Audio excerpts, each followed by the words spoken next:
Candy garden surprise.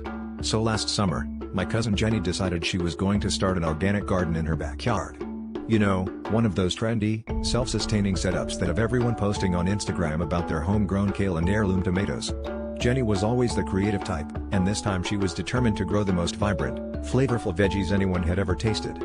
Naturally, we all supported her new venture, and I even helped her plant the seeds. But something was off from the start. The soil was unusually colorful, and when I asked Jenny about it, she just said it was special organic fertilizer. Weeks went by, and her garden started to bloom in the most peculiar way. The carrots were a shade of neon orange, the tomatoes were jewel-toned, and the cucumbers had a sugary sheen to them.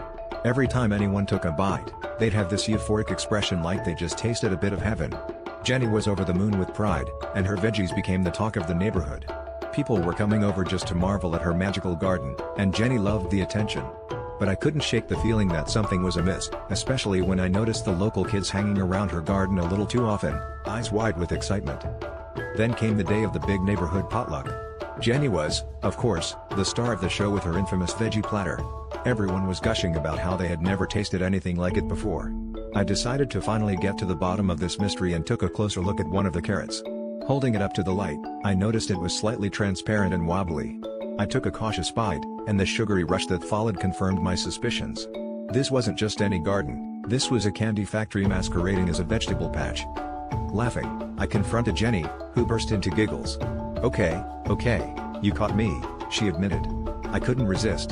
The real veggies were just so boring. Turns out, Jenny had been planting gummy worms, licorice roots, and candy corn kernels, all meticulously disguised as organic seeds. Her garden was indeed sweet, but not in the way anyone expected. And that's how Jenny earned the title of the first person to solve the age-old problem of getting kids to eat their vegetables, by making them complete suckers for a good pun.